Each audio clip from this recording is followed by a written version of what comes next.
ನಮಸ್ತೆ ಫ್ರೆಂಡ್ಸ್, ಇವತ್ತಿನ ವಿಡಿಯೋದಲ್ಲಿ ನೋಡಿ ನಾನು ಈ ರೀತಿಯ ಫ್ಲವರ್ ಪೆಟಲ್ ಡಿಸೈನು ಅದಕ್ಕೆ ಸ್ಮಾಲ್ ಬೀಡು ಬೇಸ್ ಮೇಲೆ ಹಾಕಿದ್ದೀನಿ. ತುಂಬ ಚೆನ್ನಾಗಿ ಕಾಣುತ್ತೆ ಡಿಸೈನು, ಸಿಂಗಲ್ ಸ್ಟೆಪ್ ಡಿಸೈನು ನೋಡಿ. ಸ್ಟಾರ್ಟಿಂಗ್ ಅಂದ್ಕೊಳ್ಳಿ, ಇದು ಸ್ಟಾರ್ಟಿಂಗ್ ಅಂದ್ಕೊಂಡ್ರೆ ಒಂದು ಸಿಂಗಲ್ ಕ್ರೋಶ ಮಾಡ್ಕೊಂಡು ಬಟ್ಟೆಗೆ 3 ಚೈನ್ ಹಾಕ್ಕೊಳ್ಳಿ. 3 ಚೈನ್ ಹಾಕ್ಕೊಂಡು ಒಂದು 2 ಚೈನಷ್ಟು ಗ್ಯಾಪಲ್ಲಿ ಲಾಕ್ ಮಾಡ್ಕೊಳ್ಳಿ, ಅಂದರೆ ಸಿಂಗಲ್ ಕ್ರೋಶ ಮಾಡ್ಕೊಳ್ಳಿ. ಅಗೈನ್ 3 ಚೈನ್, ಒಂದು ಸಿಂಗಲ್ ಕ್ರೋಶೆ. ಇದು ಒಂದು ಆರ್ಚಿಗೂ ಮತ್ತೊಂದು ಆರ್ಚ್ಗೂ ಇರುವಂತಹ ಗ್ಯಾಪು. ನಿಮಗೇನಾದರೂ ಗ್ಯಾಪ್ ಜಾಸ್ತಿ ಬೇಕು, ನಾನಿಲ್ಲಿ ಕುಚ್ಚು ಹಾಕಿಲ್ಲ, ಬಟ್ ಕುಚ್ಚು ಹಾಕಿದರೆ ಇದಕ್ಕೆ ಸ್ವಲ್ಪ ಗ್ಯಾಪ್ ಜಾಸ್ತಿ ಬೇಕು. ಸೊ ಆವಾಗ ನೀವು ಇಲ್ಲಿ 3 ಚೈನ್ ಹಾಕಿದ್ದೀರಲ್ಲ, ಆ 3 ಚೈನ್ ಬದಲಿಗೆ 4 ಚೈನ್ ಹಾಕ್ಕೊಳ್ಳಿ. 3 ಟೈಮ್ಸು 4 ಚೈನ್ ಹಾಕ್ಕೊಂಡ್ರೆ ಗ್ಯಾಪ್ ಸಿಗುತ್ತೆ ನಿಮಗೆ ಕುಚ್ಚು ಹಾಕಲಿಕ್ಕೆ. ನಾನು ಹಾಗೆ ತೋರಿಸಿದ್ದೀನಿ.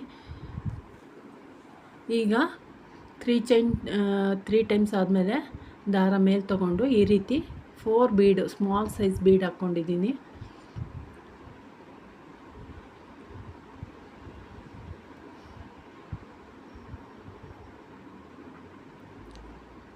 ಈ ರೀತಿ 4 ಬೀಡ್ ಹಾಕ್ಕೊಂಡು ಬೀಡ್ ಲಾಕ್ ಮಾಡೋದು ಬೇಡ, ಹಾಗೆ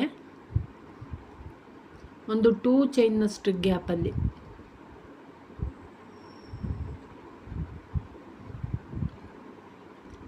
ನೋಡಿ, ಯು ಶೇಪಲ್ಲಿ ಬರಬೇಕು. ಆ ರೀತಿ ಒಂದು 2 ಚೈನ್ನಷ್ಟು ಗ್ಯಾಪಲ್ಲಿ ಸಿಂಗಲ್ ಕ್ರೋಶ ಮಾಡ್ಕೊಳ್ಳೋಣ.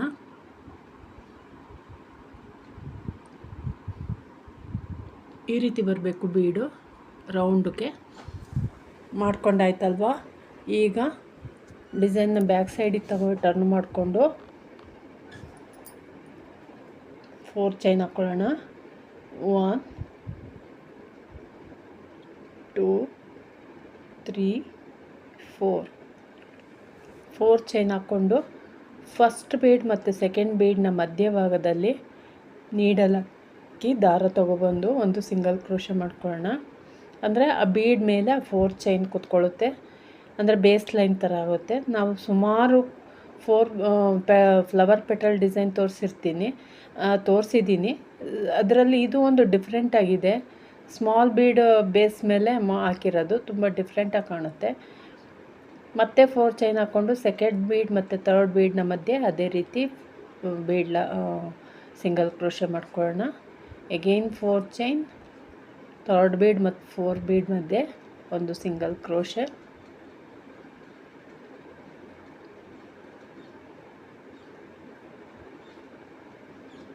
ಮತ್ತು 3 ಚೈನ್.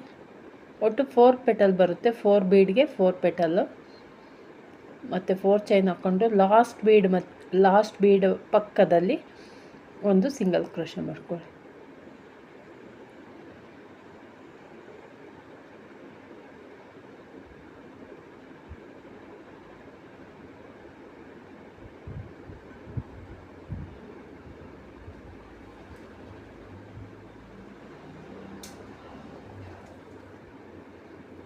ಈಗ ಡಿಸೈನ್ನ ಮತ್ತೆ ಫ್ರಂಟಿಗೆ ಟರ್ನ್ ಮಾಡಿಕೊಂಡು ಈಗೇನು 4 ಚೈನ್ ಹಾಕಿದ್ದೀವೋ ಆ 4 ಚೈನ್ಗೆ ವರ್ಕ್ ಮಾಡ್ತಾ ಹೋಗಬೇಕು. 2 ಚೈನ್ ಹಾಕ್ಕೊಳ್ಳೋಣ ಫಸ್ಟು ಸ್ಟಾರ್ಟಿಂಗಲ್ಲಿ.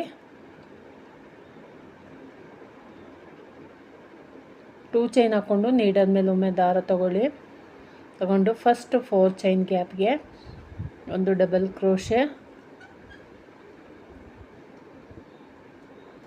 ಮತ್ತು ನೀಡಲ್ ಮೇಲೆ ದಾರ ತಗೊಂಡು ಅದೇ ಗ್ಯಾಪ್ ಒಳಗಡೆ ಮತ್ತೊಂದು ಡಬಲ್ ಕ್ರೋಶೆ, ಹಾಗೆ ಮತ್ತೊಂದು double crochet. Totally 3 double crochet ಮಾಡ್ಕೊಂಡಿದ್ದೀನಿ ಒಂದು 4 ಚೈನ್ ಗ್ಯಾಪ್ ಒಳಗಡೆ.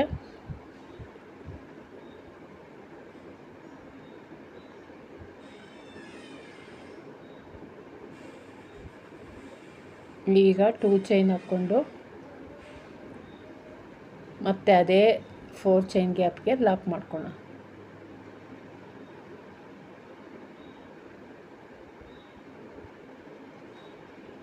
ನೆಕ್ಸ್ಟ್ 4 ಚೈನ್ ಗ್ಯಾಪ್ ಒಳಗಡೆ ಫಸ್ಟ್ ಒಂದು ಸಿಂಗಲ್ ಕ್ರೋಶ ಮಾಡ್ಕೊಳ್ಳೋಣ. ನೀಟ್ ಫಿನಿಶಿಂಗ್ ಬರುತ್ತೆ ಆವಾಗ. ಮತ್ತು 2 ಚೈನ್, ಒಂದು ಡಬಲ್ ಕ್ರೋಶೆ, ಹಾಗೆ ಇನ್ನೊಂದು ಡಬಲ್ ಕ್ರೋಶೆ, ಮತ್ತು ಮೂರನೇ ಡಬಲ್ ಕ್ರೋಶೆ. 3 ಡಬಲ್ ಕ್ರೋಶೆ ಆದಮೇಲೆ ಮತ್ತೆ 2 ಚೈನ್ ಹಾಕ್ಕೊಂಡು ಅದೇ 4 ಚೈನ್ ಗ್ಯಾಪ್ಗೆ ಒಂದು ಸಿಂಗಲ್ ಕ್ರೋಶೆ, ಪೆಟಲ್ ಥರ ಆಗುತ್ತೆ. ನೆಕ್ಸ್ಟ್ 4 ಚೈನ್ಗೆ ಪೆಟಲ್ ಹಾಕೋದ್ಕಿಂತ ಮುಂಚೆ ಒಂದು ಸಿಂಗಲ್ ಕ್ರೋಶೆ ಮಾಡಿಕೊಂಡು ನಂತರ ವರ್ಕ್ ಸ್ಟಾರ್ಟ್ ಮಾಡೋಣ. ಈಗ 2 ಚೈನ್ ಮತ್ತು ಒಂದು ಡಬಲ್ ಕ್ರೋಶೆ, ಹಾಗೆ 2ನೇ ಡಬಲ್ ಕ್ರೋಶೆ ಮತ್ತು 3ನೇ ಡಬಲ್ ಕ್ರೋಶೆ. 3 ಡಬಲ್ ಕ್ರೋಶೆ ಕಂಬ ಆದಮೇಲೆ ಒಂದು 2 ಚೈನ್, ಅದೇ ಗ್ಯಾಪಿಗೆ ಒಂದು ಸಿಂಗಲ್ ಕ್ರೋಶೆ. ಈಗ ಪೆಟಲ್ ಕಂಪ್ಲೀಟ್ ಆಯಿತು.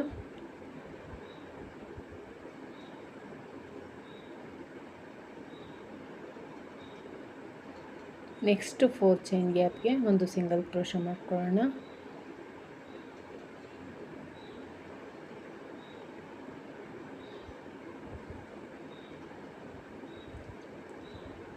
ನಂತರ 2 ಚೈನ್. ಎಷ್ಟು ಈಸಿ ಇದೆ ಅಲ್ವಾ? ಒಂದು ಡಬಲ್ ಕ್ರೋಶೆ. ಬಿಗಿನರ್ಸ್ ಕೂಡ ಟ್ರೈ ಮಾಡ್ಬೋದು. ತುಂಬ ಈಸಿಯಾದಂತಹ ಡಿಸೈನು. ಯಾವುದೇ ರೀತಿ ಫೋಲ್ಡ್ ಆಗೋದಾಗಲಿ ಯಾವ ರೀತಿ ಆಗಲ್ಲ. ಆರ್ಚ್ ಸ್ಟಿಫಾಗಿ ಕೂತ್ಕೊಳ್ಳುತ್ತೆ, ನೀಟಾಗಿ ಬರುತ್ತೆ. ನಿಮಗೆ ಇಲ್ಲಿ 4 ಬೀಡ್ ಹಾಕಿದ್ದೀನಲ್ಲ, ಅದ್ರ ಬದಲು 5 ಬೀಡ್ ಕೂಡ ಹಾಕೋಬೋದು. ಸ್ವಲ್ಪ ಗ್ಯಾಪ್ ಕೊಟ್ಟು ಲಾಕ್ ಮಾಡಿದರೆ ನಿಮಗೆ ನೀಟಾಗಿ ಫಿನಿಶಿಂಗ್ ಬರುತ್ತೆ. 5 ಪೆಟಲ್ ಬೇಕು ಅಂದರೆ 5 ಬೀಡ್ ಹಾಕ್ಕೊಳ್ಳಿ. ನೋಡಿ, ಈಗ ಲಾಸ್ಟ್ ಪೆಟಲ್ಲು ಕಂಪ್ಲೀಟ್ ಆಯಿತು. ಸೇಮ್ ಅದೇ ರೀತಿ ಮಾಡ್ಕೋಬೇಕು. ನೋಡಿ, ಈ ರೀತಿ ಬರುತ್ತೆ. ತುಂಬ ಚೆನ್ನಾಗಿ ಬರುತ್ತೆ ಡಿಸೈನು. ಈಗ ಲಾಸ್ಟಿಗೆ ನಾವು ಸಿಂಗಲ್ ಕ್ರೋಶೆ ಇರುತ್ತಲ್ಲ, ಆ ಸಿಂಗಲ್ ಕ್ರೋಶೆ ಒಳಗಡೆ ಥ್ರೆಡ್ ಒಳಗಡೆ ಈ ರೀತಿ ನೀಡಲ್ ಹಾಕಿ ದಾರನ ತಗೊಬಂದು ಒಂದು ಸಿಂಗಲ್ ಕ್ರೋಶೆ ಮಾಡ್ಕೊಳ್ಳೋಣ. ಯಾಕಂದರೆ ನಾವು ನೆಕ್ಸ್ಟ್ ಕಂಟಿನ್ಯೂ ಮಾಡಬೇಕಲ್ಲ, ಅದಕ್ಕೆ. ಈಗ 3 ಚೈನ್,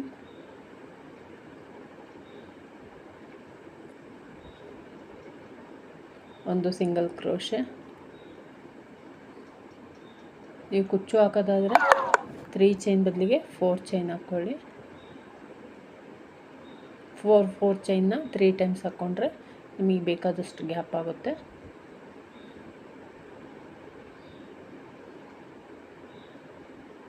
ಈ ಡಿಸೈನ್ಗೆ, ಪರ್ಟಿಕ್ಯುಲರ್ ಡಿಸೈನ್ಗೆ ಕುಚ್ಚು ಹಾಕಿದರೆ ಚೆನ್ನಾಗಿರುತ್ತೆ. ವಿತೌಟ್ ಕುಚ್ಚಿಗಿಂತ ವಿತ್ ಕುಚ್ಚುನೇ ಚೆನ್ನಾಗಿರೋದು. ನಾನಿಲ್ಲಿ ನಿಮಗೆ ಡಿಸೈನ್ ಮಾತ್ರ ತೋರಿಸಿದ್ದೀನಿ, ಸೊ ಹಂಗಾಗಿ ನಾನು ಕಡಿಮೆ ಗ್ಯಾಪಲ್ಲಿ ಹಾಕಿದ್ದೀನಿ. ನೋಡಿ, ಕಂಪ್ಲೀಟ್ ಆದರೆ ಈ ರೀತಿ ಕಾಣುತ್ತೆ. ತುಂಬ ಚೆನ್ನಾಗಿ ಬಂದಿದೆ ಡಿಸೈನು. ಒಮ್ಮೆ ಟ್ರೈ ಮಾಡಿ ನೋಡಿ, ಗೊತ್ತಾಗುತ್ತೆ ನಿಮಗೆ. ಇಷ್ಟ ಆಗಿದ್ದರೆ ಒಂದು ಲೈಕ್ ಕೊಡೋದನ್ನು ಮರಿಬೇಡಿ. ಯಾರೆಲ್ಲ ಸಬ್ಸ್ಕ್ರೈಬ್ ಮಾಡ್ಕೊಳ್ದೆ ನೋಡ್ತಿದ್ದೀರಾ, ಪ್ಲೀಸ್ ಸಬ್ಸ್ಕ್ರೈಬ್ ಮಾಡ್ಕೊಳ್ಳಿ, ಸಪೋರ್ಟ್ ಮಾಡಿ. ನಿಮ್ಮ ಅನಿಸಿಕೆಗಳನ್ನ ಕಮೆಂಟ್ ಬಾಕ್ಸಲ್ಲಿ ತಿಳಿಸಿ. Thank you for watching. Bye.